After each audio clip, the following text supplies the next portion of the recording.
Welcome back, travelers, to Legendary Lore. And again, we are going to be talking about Davriel Kane and the Children of the Nameless. We're just going to real quick recap. Tasenda, good guy. Davriel, weird guy. Crunchnar, big guy.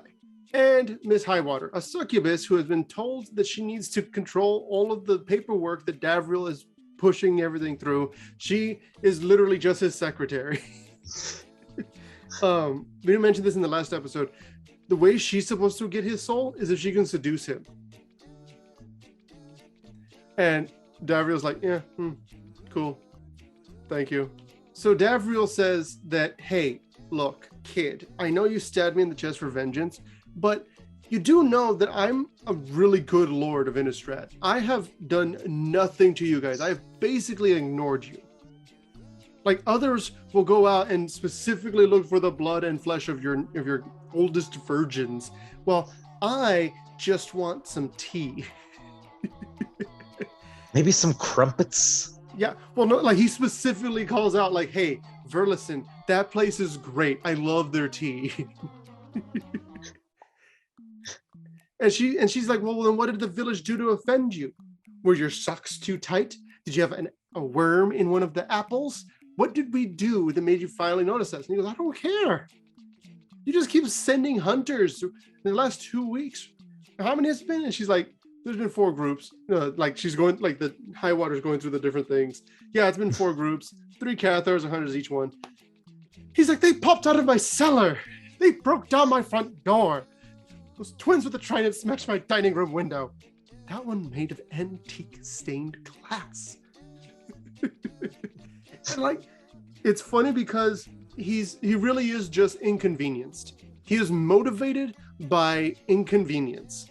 If he can stop something from inconveniencing him, he will do everything in his power. And so there's a back and forth of them trying to figure out, okay, was it him? Was it not him? This, that, right? It just kind of keeps going back and forth. It's very fun to read through. It's a lot of the same kind of things. And he realizes, like, he finally like listens to her and is like, oh, you think I killed your entire village? My bee. No, that wasn't me. You can go now. You were wrong, but it's okay. I forgive you. Yeah, pretty much. And so basically what happens is that there's this entity inside of Davriel. And it's this thing speaking into his mind. Kind of like the Raven Man for Liliana. Not going to say the same thing, not going to say the same variety of thing. I'm just giving you guys an idea of this is the kind of entity it is, and it's referred to as the entity. So basically, that happens. Davriel says, you know what? I know exactly what to do. Descenda is tied up. There's this one tiny little demon named Brerig. He is such a great guy, this little demon, okay? This one has like tiny little wings. He's about the size of a 15-year-old girl, and he's like hunched over, right? And he has like a vaguely dog-shaped face. And Brerig goes, I'm a demon? He goes up to Davriel and he goes, Riddle Master. And he just kind of looks at him and he goes, fine. Was it a farmer? He goes, nope, that wasn't. Turns out this demon is basically like his little servant boy, and the only way he can get Davriel's soul is if he can figure out what it was he was thinking of at the time of the contract being signed. So he thought of a very specific thing, and if Brerig can figure it out, he gets his soul. You can see that there are some, like all of the, so far the demons you've been shown, they all have a loophole kind of deal where Davriel can work around it. So like, for instance, he might not be interested in women. So having a succubus would probably be one of the best things he could do. Crunchnar, maybe there's some kind of loophole with him not having died within 15 years. He's on Innistrad and a Planeswalker. He'd find a way around his death. Right now, Davriel has taken out a corpse. It's a head, to be exact. And it's funny because he take like the head is there, right? And he puts it on this little contraption and it starts to like quiver and move, right? Mm-hmm. And Sisenda goes, oh, you're a Stitcher. And he's like, don't insult me. She goes, a ghoul caller? A necromancer. I have been patient with you. Do not test me. And she's like, whoa, why was that insulting? He goes, I am a diabolist, a demonologist, a scholar. My study takes skills, effort, acumen. Necromancy is a fool's art, practiced by failed butchers who think they're being clever just because they, brilliantly, notice that sometimes corpses don't stay dead. So, like, not only is this guy full of himself, he's also full of himself. And so he starts talking about like the way how like dirty and how simple being a necromancer is, and how it's like stinky. He's like, you're doing all that just to get a servant dumber than Crunchnar. Crunchnar, of course, being the big beefy boy, right? And not even as muscly. And so I actually don't have much muscles at all. They rotted. So basically the head starts to talk and says, I am Jagrith of Thraben. He's a Cathar. He's like a church warrior, all that stuff, right? Mm-hmm. And so they kind of go through this thing, him talking, and the head is kind of connected to a jar with the spirit of the same guy inside of it. And that's why he's able to like communicate with it, right? Uh-huh. So he basically bound the geist to the corpse. And the corpse is like, I'm cold. Like my soul has been frozen in the highest mountain ice and stuff like that. And Darius like, oh, that's nice. And they keep talking. And he's trying to get information like, who told you to do this? Why did you attack me? All that stuff. And eventually comes down to, it was at the priory where they had like where the main church is in the region. That is where I got the information and was sent to kill you. And so with that, Davriel's like, the prioress, I have to go talk to her. We really need to talk. And then Tisenda, of course, is like, this guy is being tortured. So she gets out of her bindings and she smashes the machine and releases the spirit. And she's like, yes, I did it. I was able to release you. Yay. And of course, the spirit is a geist. Joe, can you tell me what it is about geists on Innistrad? They haunt. And so she thought that by releasing this creature, it was going to be really good. It's right? Like, I'll send you to the afterlife. It's like, I'm staying here. Yeah, basically, because he didn't really have any idea what he was doing. And it forces Davriel to basically just deal with it. It's a relatively quick exchange, but I don't want to get into the details of that. It's not super important to the story. It's just a really cool event where you kind of get to see how geists work. How once they're removed from the body, they don't act like their normal selves. It takes a lot of like effort to actually get them back into like a base idea, right? Davriel's like, okay, I'm done with this kid. Just take her out back, release her into the woods. She shows back up, we'll just let the devils eat her. And so they like Brerig takes Tisenda and starts like basically cart her away. And he tells Miss Highwater, hey, interrogate her and figure out what it is, like anything else you might know of interest, and then we'll deal with this ourselves. And Miss Highwater's like, well, why don't you root around her brain? Maybe she's got a spell you like. He goes, no, I'm not going to touch that thing. She has like the bog stink all over her. Basically, Davriel recognizes the power of the bog on her and does not like it. It smells terrible. They realize Davriel has been somebody is impersonating Davriel. There is someone out there who is using his cloak and mask persona because he doesn't like to be known. So he just wears a cloak and a mask kind of thing and is known as that terrifying image.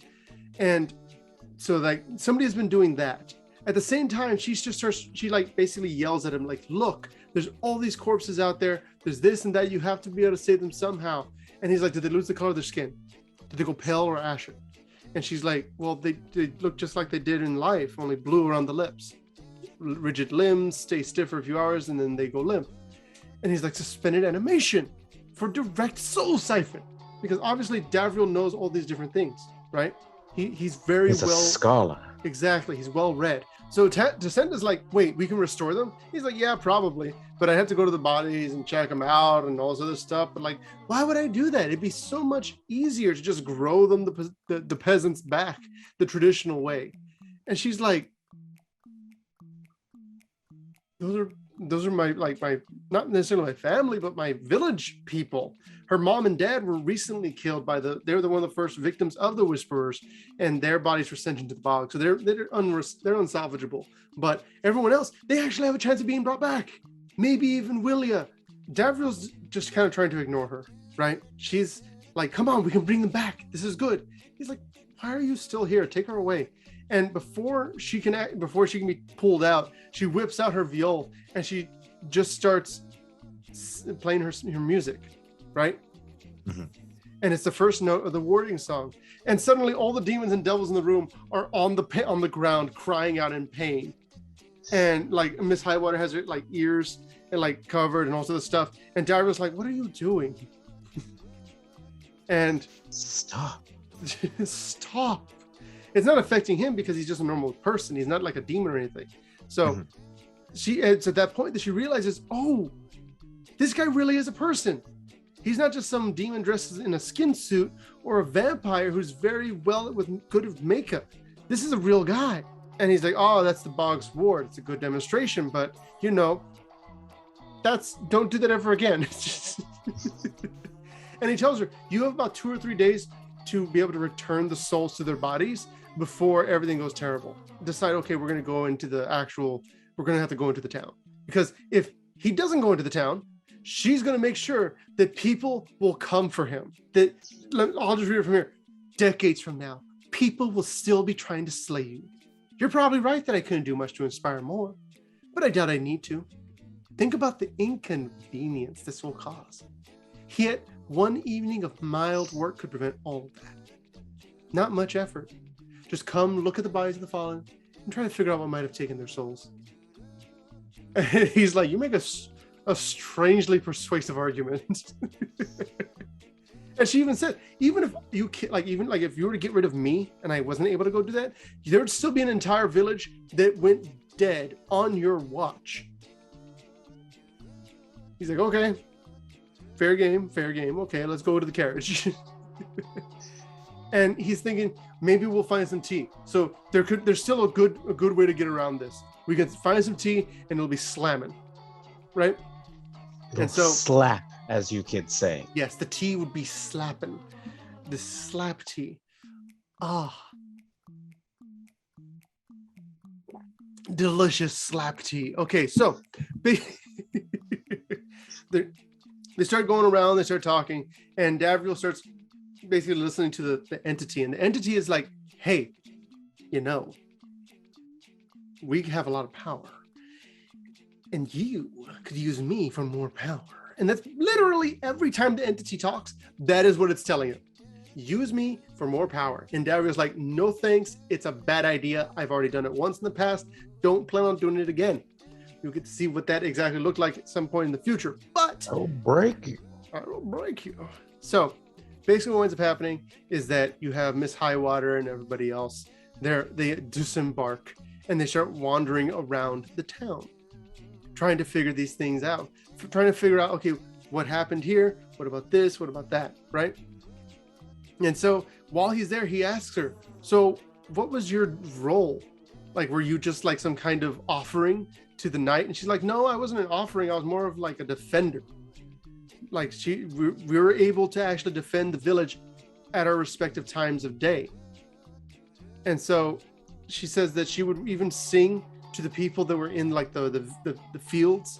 And she would sing them a special song, like a happy song, a song of joy. A song that for some reason she forgot how to sing. Might have something to do with the fact that she's extremely sad. But that's basically the idea, is like she has these 2 different songs that she's sung quite a bit, right? Mm-hmm. And she kind of explains to them about the angel and how some of them worship the angel, some of them worship the bog, and how there's all these different things. They even have a thing called the sealing stone, which is able to like basically just, it can reduce the likelihood, basically nullify the likelihood of a person coming back as a geist. Any person from the village, you take them into that place and you put them into the sealing stone, like you put it near them as they're dead, and they'll suck up the soul, and they won't have to worry about them becoming geists anymore, because they're just put into the artifact instead. Which I think is a really cool card that never got made, because obviously this is Children of the Nameless. It was created in between. It was around the time of War of the Spark that this was written, a little before it, so you had an idea of who Davriel was. But we need a good Davriel. We need his demons. We need the sealing stone. I could see a really cool commander deck just built Oh, around. I would love that. Yeah, Davriel as a commander would make a lot of sense. We'll talk about that if there's time later. This He wouldn't fit particular, the colors to yeah, fit all his stuff in there, though. yeah, we're gonna go ahead and stop. This is around page 58, 59. It's not quite an end of a chapter, but we're gonna stop here because otherwise we're gonna start talking about Davriel a whole lot because he's epic and the best. He's and all awesome. that. So yeah, we're gonna get into this in the next episode. Joe, take it away. Thank you guys so much for watching. If you liked it, go ahead and leave us a like on the video and subscribe to catch the next episode of our Children of the Nameless Legendary Lore. And of course, stick around. We're going to be doing the rest of Innistrad. This is an awesome plane. We're doing this around Halloween because it's the perfect time for it. We're basically on the Halloween plane. Enjoy it.